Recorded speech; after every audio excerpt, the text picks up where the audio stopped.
요한복음 11장 40절에서 42절까지 말씀, 성경으로 보실 분들은 신약성경 제가지 성경 166쪽의 말씀입니다. 40절로 42절까지 말씀 봉독해 올립니다. 예수께서 이르시되 내 말이 내가 믿으면 하나님의 영광을 보리라 하지 아니하였느냐 하시니, 돌을 옮겨 놓으니 예수께서 눈을 들어 우러러 보시고 이르시되 아버지여, 내 말을 들으신 것을 감사하나이다.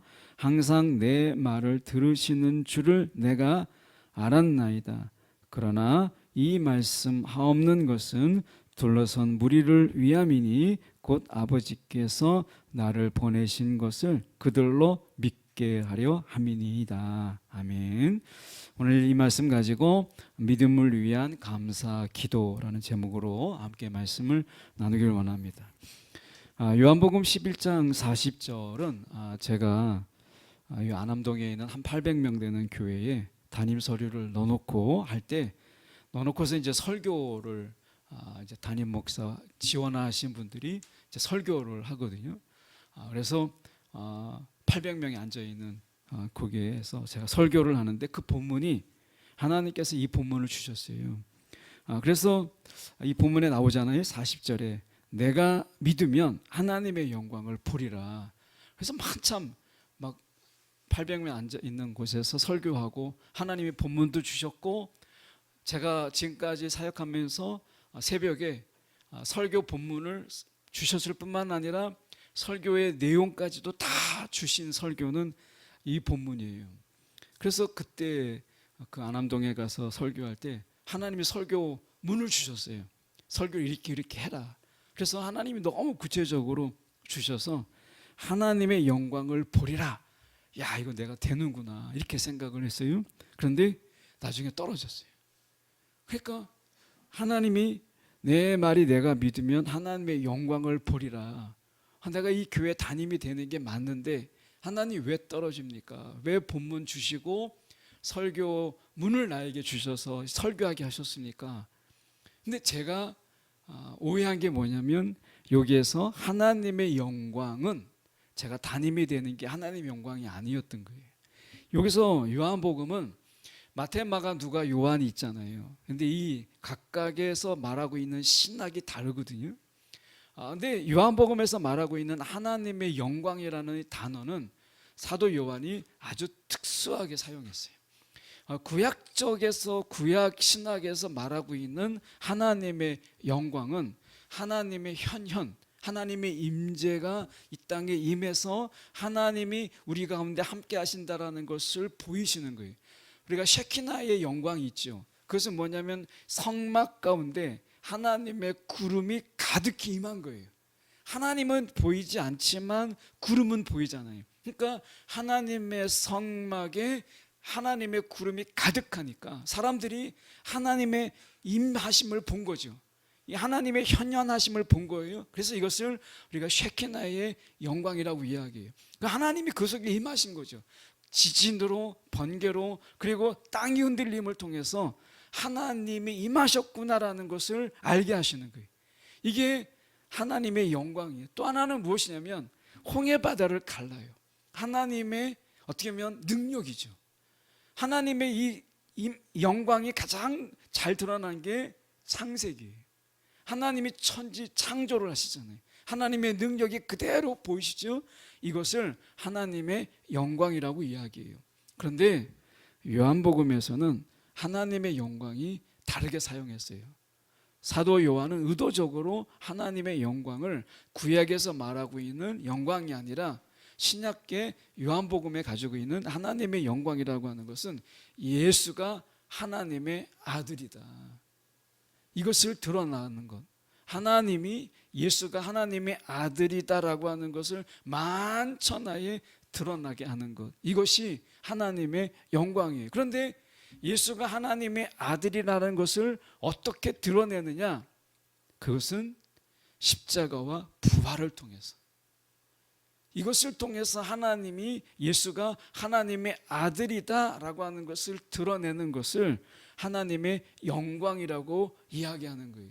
오늘 본문은 죽은 나사로가 이제 나흘째가 되었죠.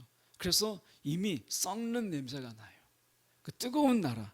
그래서 어떻게 보면 이제 벌써 나사로가 죽고 그 속에서 이제 시신이 썩는 냄새가 나는 그런 상황에서 일어나는 일이에요. 40절에 예수께서 이르시되 내 말이 내가 믿으면 하나님의 영광을 보리라 이렇게 돼 있어요. 세상은 어떻게 하죠? 뭔가를 보여줘라 그러면 내가 믿을게. 이게 세상의 방식이죠. 뭔가를 믿을 만한 걸 보여줘 그러면 내가 믿을게. 이게 세상의 방식이에요. 그런데 하나님의 방식은 달라요. 믿으면 보는 거예요. 믿어야 보일 수 있는 게 있어요.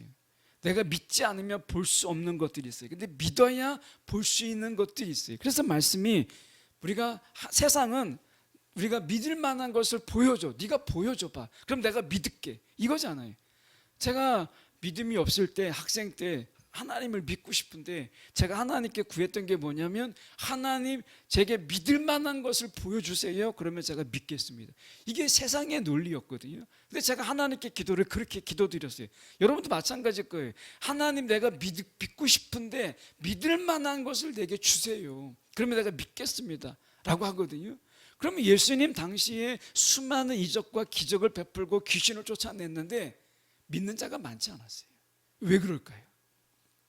세상에서 우리가 생각할 때 믿을 만한 것을 보면 내가 믿을 것 같지만 아니라는 거죠.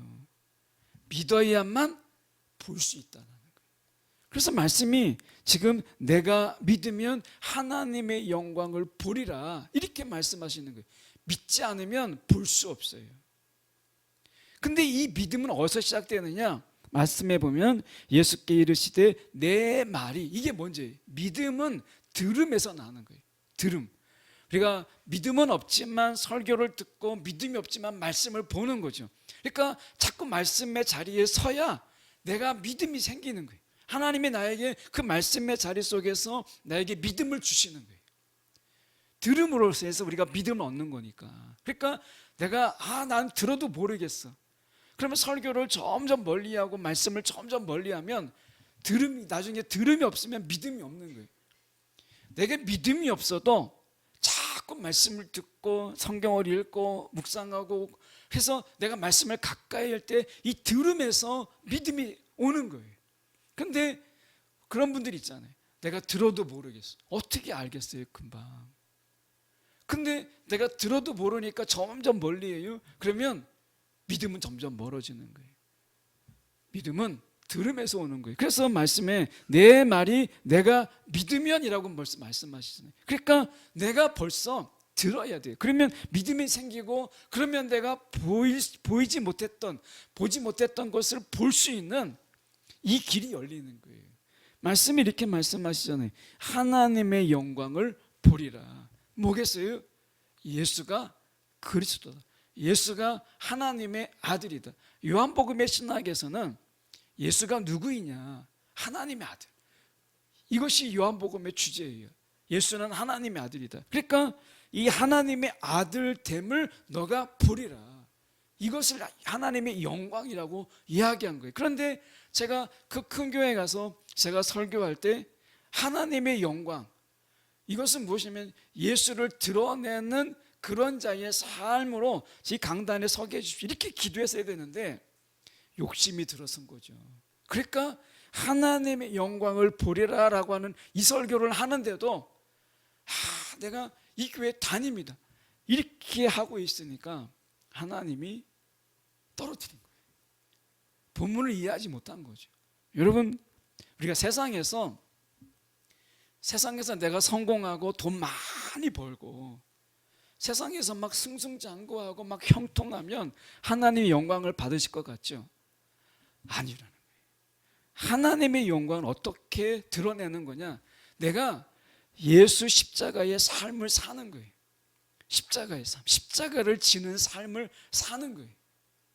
내가 이 세상에서 부활의 능력으로 살아가는 거예요. 예수 십자가, 예수의 부활로 내가 예수 닮은 삶을 내가 살 때 하나님은 이것을 통해서 영광을 드러내시는 거예요.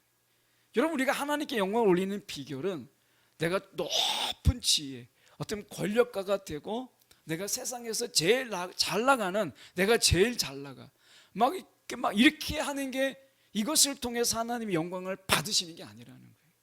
하나님의 영광을 받는 것은 나를 계속해서 내어주는, 내가 낮은 자의 자리에 서고 계속해서 나를 내어주는 삶, 십자가의 삶이 그거잖아요.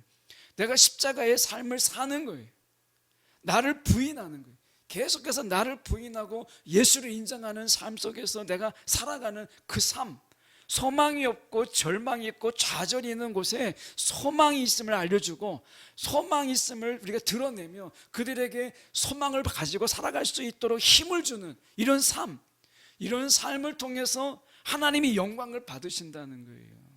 여러분, 세상에서 우리가 아무리 높은 지위에 올라도 하나님이 그것을 통해서 영광을 받지 않으세요. 근데 우리는 어떻게 해요? 절충하죠. 야, 내가 세상에서 정말 제일 잘 나가, 내가 세상에서 돈이 제일 잘 벌어, 이렇게 함으로 인해서 하나님께 영광을 돌린다고 생각을 해요. 그런데 그런 영광은 없다. 내가 세상에서 아무리 잘 나가도, 인기를 얻어도 하나님이 그것을 통해서 영광을 받지 않으세요. 하나님은 오늘 예수의 삶을 사는 자를 통해서, 어쩌면 그가 무명인일 수도 있어요. 사람들이 알지 못하는 사람도 있어요. 그런데 예수의 삶을 사는 그를 통해서 하나님이 영광을 받으시는 거예요. 이름 모르는 선교사들, 목숨을 내놓고 하나님의 일을 감당하는 자들, 이 땅에 오는 많은 우리가 선교사들이 있었고 순교했어요. 근데 어쩌면 그들 중에서 이름이 제대로 알려지지 못한, 우리가 알지도 못하는 이런 어떤 기록을 봐야만 알 수 있는 그런 사람들도 있죠.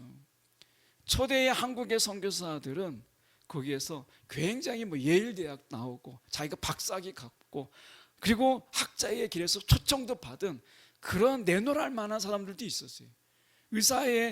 의사가 돼서, 아니면 길이 다 완전히 이제 어떻게 보면 앞에 길이 다 형통하게 열렸음에도 불구하고 이 땅에 잘 알려지지도 않는 이 조선을 위해서 이 땅에 오셔서 나중에 피 흘림으로 순교하는 그런 삶, 하나님이 그런 십자가의 삶을 사는 자를 통해서 영광을 받으시는 거지. 아마 생각할 때, 야, 내가 좋은 학벌에 의사가 됐는데 정말 좋은, 어떻게 보면 의사가 되고 그리고 많은 돈을 벌어서 하나님께 영광을 돌려야 되겠다, 그렇게 생각하지 않고 이 땅에 예수의 삶으로 이 땅에 오신 그분들을 통해서, 세상에 몰라도 하나님은 그들을 통해서 영광을 받으시는 거예요. 이게 지금 요한복음에서 나와 있는 하나님의 영광이라는 의미예요. 오늘도 하나님의 영광을 우리가, 하나님께 영광을 우리가 올리기를 원한다면 세상의 방법이 아니라 예수의 방법으로, 십자가의 삶, 부활의 능력으로 그렇게 살아라 말씀하시는 거예요. 이것을 통해서 하나님이 영광을 받으시는 거예요. 말씀해 보면 우리가 41절에 이렇게 말씀하잖아요. 돌을 옮겨 놓으니. 돌, 여러분, 우리 무덤 앞에 돌이 있어요. 이 돌이 뭐겠어요? 우리를 가로막고 우리를 짓누르는 돌이 있죠. 우리의 믿음을 짓누르는 돌이 있어요. 여러분, 우리가 말씀을 하나님께서 우리 가운데 주시잖아요. 이 말씀이 우리 가운데 있을 때 이 말씀이 우리 속에서 잘 자라야 되는데, 말씀의 씨앗을 하나님 우리 가운데 주시잖아요. 이게 잘 자라야 되는데 큰 돌이 있어요. 그럼 어떻게 해요? 나중에 자라다가 어떻게 말라버리잖아요. 여러분, 하나님께서 우리 가운데 말씀의 씨앗 우리 가운데 주시는데 이게 잘 자랄 수 있도록 돌을 걸러내고 때로는 가시를 걸러내고 해야 되는 거죠. 그런데 씨앗은 뿌려졌는데 아무것도 안 해요. 여러분, 농부가 농사를 지을 때 이제 겨우 내내 얼었던 땅을 이제 어떤 기경하고, 그리고 그 속에 골을 내고, 돌이 있으면 돌을 걸러내고 잡초를 뽑아내고 하는 일들을 하잖아요. 밭을 가꾸는 거예요. 논을 가꾸는 일이죠. 마찬가지예요. 오늘도 우리의 마음의 밭을 가꾸어야 말씀의 씨앗이 잘 뿌리 내리죠. 돌덩이 다 놔두고 잡초덩이 다 놔두고 씨앗만 뿌린다고 해서 여러분 그게 잘 자랍니까? 아니죠. 좋은 밭은 저절로 되는 게 아니에요. 손길이 필요한 거예요. 여기도 마찬가지죠. 돌을 옮겨 놓으니 내 마음에 근심의 돌덩어리가 있고 염려의 돌덩어리가 있는데 어떻게 그 속에서 이 부활의 능력을 경험할 수 있겠어요? 돌을 옮겨 놔야죠. 내 마음의 근심의 돌덩어리를 옮겨 놔야 되지 않겠어요? 그래야 나사로가 나올 수 있는 거잖아요. 그 죽은 자가 살아날 수 있는 거죠. 여러분, 먼저 돌덩이를 옮기세요. 예수의 기적, 이적을 우리가 바란다면 내 속에 있는 돌덩어리를 옮기시는 게 먼저라는 거예요. 돌을 옮겨 놓으니 이게 먼저잖아요. 예수께서 눈을 들어 우러러 보시고 아버지여 내 말을 들으신 것을 감사나이다 이렇게 돼 있어요. 오늘 이 기도 속에서 예수님의 기도가 나오는데 이 기도에서 우리가 중요한 것은 무엇이냐면 내 말을 들으실 것을 감사나이다 이렇게 말하지 않았어요. 예수님의 기도는 아버지여 내 말을 들으신 것을 감사나이다. 이게 원래적으로 맞는다면 어떻게 했어요? 아버지여 내 말을 들으실 것을 감사나이다. 이제 돌을 옮겼잖아요. 나사로가 안에 있잖아요. 나사로가 이제 썩었단 말이죠. 썩고 있어요. 그런 가운데 나오라고 해야 되는데 나사로가 보고 나서 나사로가 걸어 나오는 것을 보고 이 기도를 하는 게 아니에요. 돌만 옮겼을 뿐이에요. 그리고 거기에서 예수께서 기도하세요. 그러면 이게 어법이 맞으면 아버지여 내 말을 들으실 것을 감사나이다 이렇게 기도해야 되죠. 그런데 예수님의 기도는 아버지여 내 말을 들으신 것, 현재 시제로 되어 있어요. 헬라어 보면 현재 시제, 미래 시제가 아니에요. 이게 중요한 거예요. 이것은 뭐죠? 예수님의 그 믿음, 신뢰의 기도, 믿음의 기도였다라고 하는 것을 말씀하고 있는 거예요. 우리가 기도하는데 여러분 기도 가운데 여러분 얼마나 믿고 믿으면서 기도하세요? 우리가 찬양을 드렸잖아요. 우리가 기도하는 것보다 더 응답하시는 하나님이잖아요. 내가 생각만 했을 뿐인데 하나님께서 더 이루시는 하나님, 이 하나님을 믿는다면 우리의 기도가 믿음의 기도가 돼야 되는데 믿음이 없어요. 그럼 어떻게 되죠? 믿음이 없는 기도는 반드시 중언부언의 기도가 따라와요. 말을 많이 해야 될 것 같은 이런 기도가 있어요. 그러니까 막 나도 무슨 뜻인지 모르는데 막 기도하는 거예요. 이런 기도를 드리게 돼요. 결국에는 예수님께서 말씀하신 것처럼 믿음의 기도, 이 믿음의 기도가 있는 곳에는 무엇이 있어요? 감사가 있어요. 보십시오. 내 말을 들으신 것, 이것은 믿음이잖아요. 여기까지 내 말을 들으신 것은 믿음이고 믿음의 기도 뒤에 뭐가 와요? 감사가 따라와요. 우리는 어떻게 하죠? 세상의 방법은 뭐예요? 하나님이 이루신 것을 보고 그때서야 감사한다고 하죠. 그런데 예수님의 감사는 지금 아무 일이 일어나지 않았어요.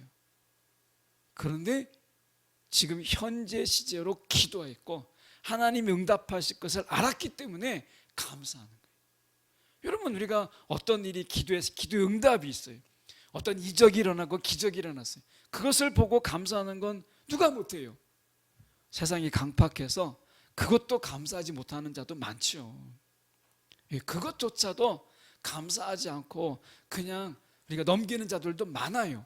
그렇지만 우리가 어떤 일이 있을 때 내가 기도한 것을 이루시는 것을 보고 우리가 감사하는 건 할 수 있잖아요.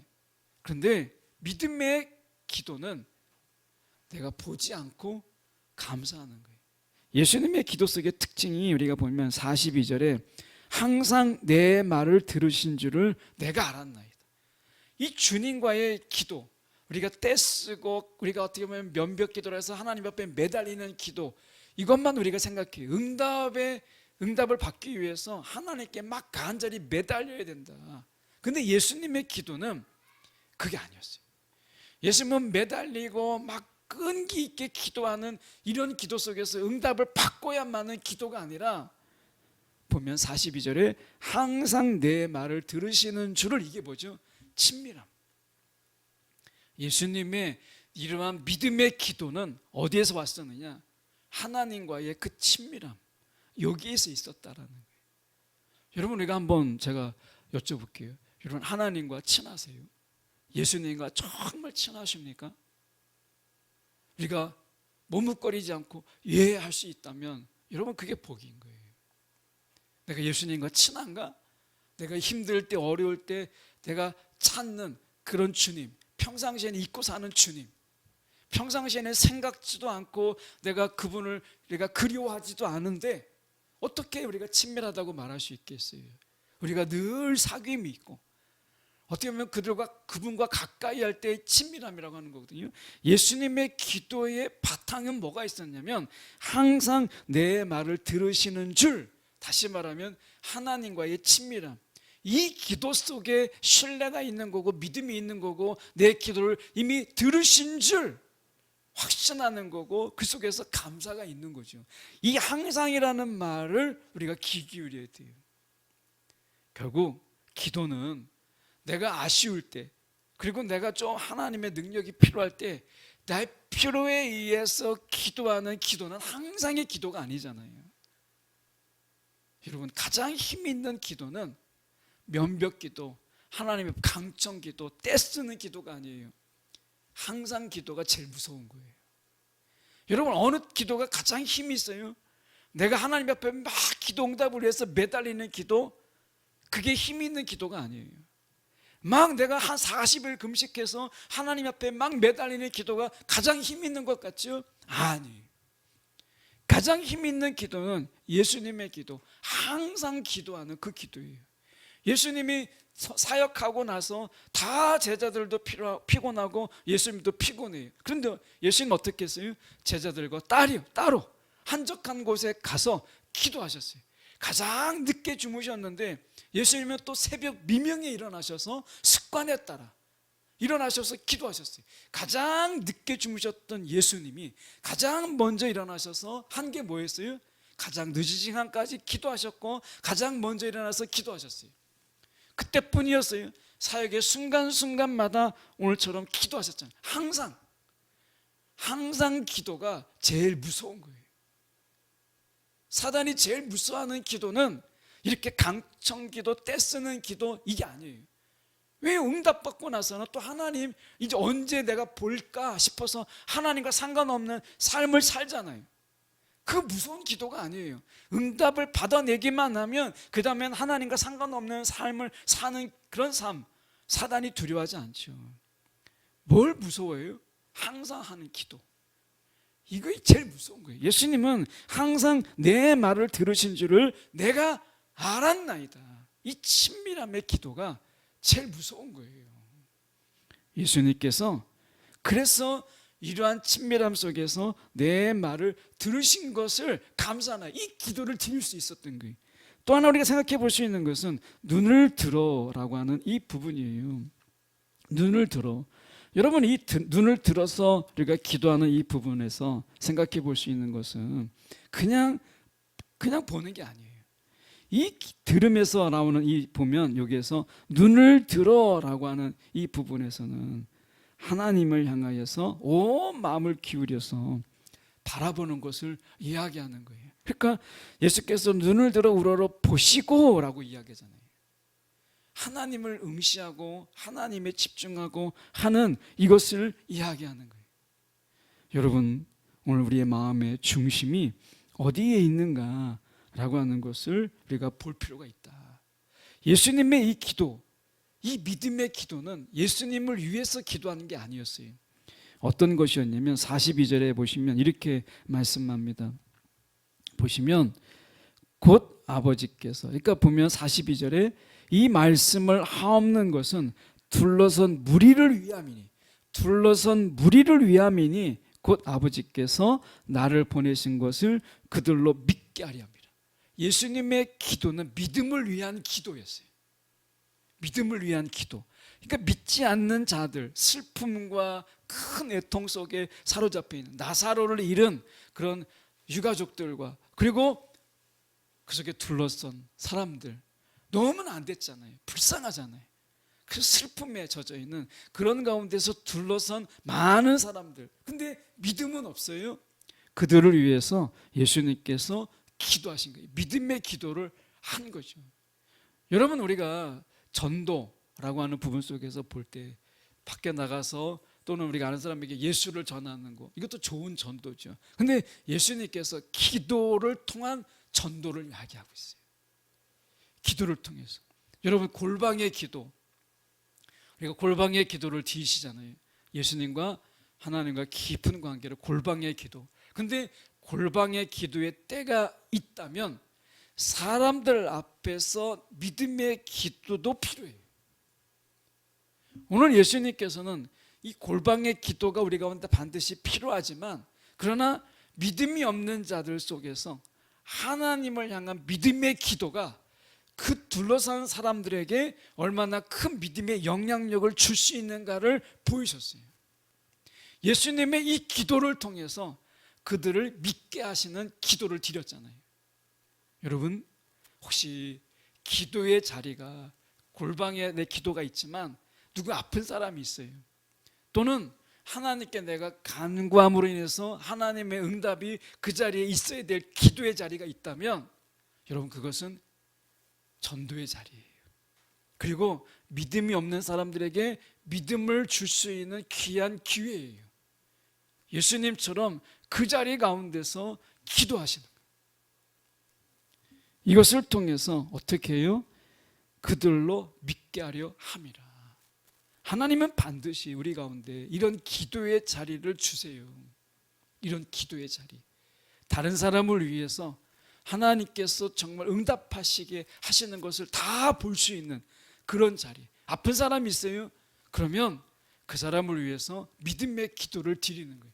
그럼 주변에 있는 사람들이, 믿지 않는 사람들이 우리의 담대한 기도, 믿음의 기도를 보고 하나님이 응답하시는 것을 보고 그들이 하나님을 믿도록 하시니 역사하시는 하나님의 통로로 사용되는 거예요. 저와 여러분의 믿음의 기도를 하나님께서 그들이 믿도록 하시는 하나님이 도구로 쓰시는 거예요. 이런 기도의 자리에 우리가 하나님께서 우리를 세우신다라는 거예요.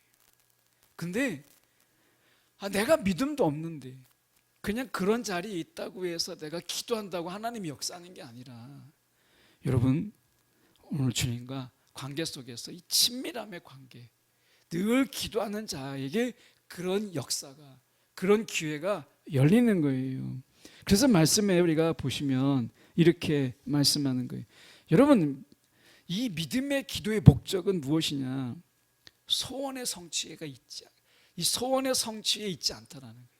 여러분이 기도를 할 때, 여러분 믿음의 기도, 내 소원 성취, 이것을 위해서 드리는 게 아니라 나의 삶을 통해서 하나님의 영광, 나의 삶을 통해서 나와 함께 하신 하나님, 우리와 함께 하신 하나님을 드러내는 기도, 이것을 통해서 하나님이 계시는구나 하는 것을 주위 사람들이 알게 하는 거죠. 여러분, 우리의 기도의 목적이 어디에 있어요? 여러분, 내 기도 응답, 소원 성취, 이게 아니라는 거예요. 기도의, 믿음의 기도의 분명한 목적은 나의 기도를 통해서 하나님이 드러나는 것, 나의 기도를 통해서 살아계신 하나님이 증명되는 것, 이게 우리의 기도의 분명한 목적이라는 거예요. 여러분, 무엇을 위해서 기도하세요? 내 기도하는 것을 통해서 하나님의 살아계심이 드러나게 해주세요. 하나님이 증명되게 해주세요. 이 기도가 믿음의 기도의 목적인 거예요. 목적을 분명히 하세요. 우리의 단순하게 어떤 우리의 소원의 성취가 아니라 하나님을 드러내는 기도, 예수님의 기도는 바로 그것이었어요. 그래서 예수님의 기도는 나사로를 살려내는 데 있는 것이 아니라 이 일을 통해서 아버지께서 나를 보내셨다라고 하는 것을 믿게 하려고 하는 데 있다. 이게 하나님의 영광이니까. 그래서 그는 그렇게 기도한 것이죠. 우리가 마지막으로 하나 볼 수 있는 것은 오늘 말씀 속에서 예수님이 우리 가운데 요구하시는 믿음 하나를 저희가 보기를 원해요. 오늘 말씀 속에서 이렇게 말씀하시죠. 우리가 40절에 다시 가서 보고 42절을 보려고 합니다. 보면 예수께서 이르시되 내 말이 내가 믿으면 하나님의 영광을 보리라. 내가 믿으면 이라고 말씀하시고 42절에 가서 저희가 옮겨가서 보면 그들로 믿게 하려 함이니이다 라고 말씀하셨어요. 여기서 보면 믿으면 이라고 하는 앞에 부분과 뒷부분에 그들로 믿게 하려 함이니라 라고 말씀하신 부분 속에서 여러분 우리는 어디에 있습니까? 오늘 주님께서 우리 가운데 말씀하실 때 내가 믿으면 믿음의 단계가 있잖아요. 믿음의 성장의 단계가 있잖아요. 하나님 우리 가운데 보이고 싶은 게 너무 많은 거예요. 사도 바울이 본 것을 우리 가운데 다 말할 수 없다고 하잖아요. 우리가 어린 신앙이라서 다 들어도 알 수 없고 우리가 이해할 수 없기 때문에 사도 바울의 그 많은 믿음의 경험들, 하나님께서 그 믿음 가운데 보이신 것을 우리 가운데 다 기록할 수가 없다, 말할 수가 없다, 이렇게 사도 바울은 이야기하잖아요. 그러니까 우리의 믿음을 열어서 하나님께서 보여주고 싶은 것이 너무 많은 거예요. 우리가 이 부분을 알고 하나님 우리도 더 많은 것을 믿음 안에서 보게 해주세요. 이걸 왜 봐야 되죠? 우리가 믿음에 흔들리지 않고 우리가 이것을 본 것을 통해서 다른 사람들을 세울 수 있기 때문에 그런 거예요. 이 믿음까지 자라도록 하기를 원하시는 거죠. 그런데 42절에 보면 나를 보내신 것을 그들로 믿게 하려 함이라. 이게 하나님의 믿음의 선물이 하나님께서 주신다는 것을 알 수 있어요. 내가 아무리 믿으려고 되는 게 아니라 믿음은 그들로 믿게 하려 함이라. 하나님이 믿음을 주신다는 것을 알 수 있잖아요. 근데 하나님 우리 가운데 믿음을 주셨어요. 근데 그 믿음이 자라게 하고 성장하게 하는 것은 우리의 몫이에요. 하나님 우리 가운데 선물을 주세요. 믿음의 씨앗을 우리 가운데 뿌리시잖아요. 근데 그 믿음의 씨앗을 우리 가운데 뿌리셨는데 자라게 하는 것, 이것은 우리의 몫인 거예요. 여러분, 믿음의 이 말씀의 씨앗이 잘 자랄 수 있도록 이 믿음의 터를 가꾸는 일에 우리가 힘을 기울여야 된다. 저절로 자라는 게 아니라 돌을 옮기고 마음을 가꾸고 그 속에서 성령의 담비를 붓고 하는 일들을 통해서 우리의 믿음이 자라도록 하는 것이 중요하다는 거예요. 여러분, 어떤 믿음으로 사십니까? 어떤 믿음? 그저 그냥 교회 나오는 이런 믿음 넘어서 오늘 하나님께서 우리 가운데 보게 하시는 것을 더 많이 볼 수 있는 그런 믿음. 그래서 내가 겨우 지탱하는, 나 혼자 겨우 신앙생활하는 믿음이 아니라 쓰러져가는 다른 이를 세울 수 있고 다른 이를 견고하게 할 수 있는, 다른 이들을 믿게 하는 믿음에까지 이르는 이런 믿음을 우리 가운데 갖기를 원하시잖아요. 여러분, 오늘 예수님의 이 믿음처럼 다른 이들을 믿게 하는, 나 혼자만의 믿음이 아니라 다른 이들을 믿게 하는 믿음에까지 이룰 수 있는 그런 저와 여러분의 믿음이 되기를 간절히 소망합니다.